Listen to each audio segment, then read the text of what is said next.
reading a study today that said over 91% of sales teams are missing their targets. That sounds pretty crazy to me, and I don't know about you, but if you are a VP of sales, if you're a CRO, a CEO, or executive leader of any organization, that number should really scare you. It seems very improbable, but it's correct. From my work in coaching sales teams, when I'm talking to individual sellers, they're missing their quota. And one very large organization where I coached a couple of sellers from, of 9 or 10 verticals, only one of those teams was hitting their quota, and just barely. So I'm going to drop the article link below, but that should really scare you as a sales leader, because if you're not hitting your targets, that leads to all kind of other things, other downstream effects. Number one, you're probably going to lose sellers. You might have to lay off people.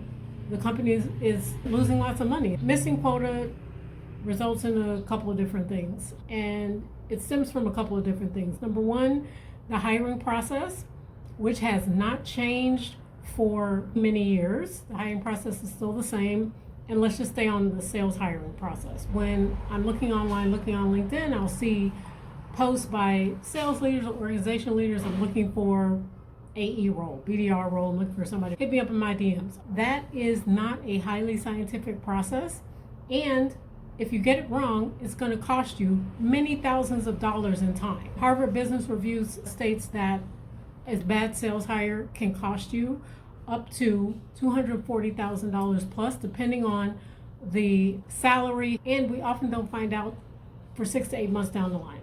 We did a webinar on this topic, but that's a lot of time and money down the drain. So we need a data-driven process, and we need a repeatable methodology that we can use. Repeatable meaning you can use it the same way over time with all of your sales hires.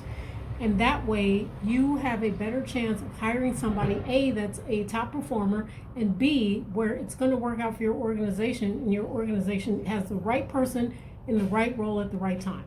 Okay, one of the biggest reasons we're not hitting our sales target is our sales hiring is off kilter, and we haven't really changed the process to a data-driven process. And I can help you with that if that's something that you need help with.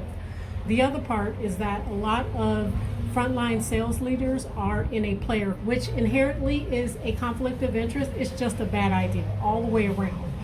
If a frontline sales leader is worried about hitting their own target, they own a number, their loyalty is going to be to that number. They cannot possibly do their sales team justice. It really helped the sales team, really coach the sales team if they're worrying about their own number. One of the reasons why a lot of teams are not hitting their target, because they don't have a coaching process, they don't have a coaching cadence in place, and the coaching isn't being done properly. I've seen a lot of organizations that think they're doing the right thing, and they have every intention of doing the right thing and coaching properly, but it's just not happening to where it's effective and repeatable over time, so that it can be repeated with every salesperson on your team. So this 91% of sales teams missing their target blew my mind. It's important to you if you're a sales leader, organization leader, because you need to be hitting your target, and you need the right people in the right role in order to be able to do that. So if this resonates with you, please shoot me a DM. I'm happy to discuss this with you and try to figure out why your sales team may be not hitting their targets. We do have a strategic sales audit that will be able to pinpoint the areas of improvement for your sales team.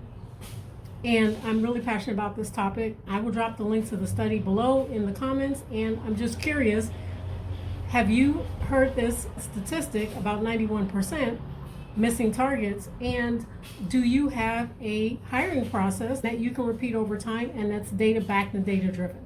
Really curious about that. So hit me in my DMs or drop your response below, and I will see you on the next video.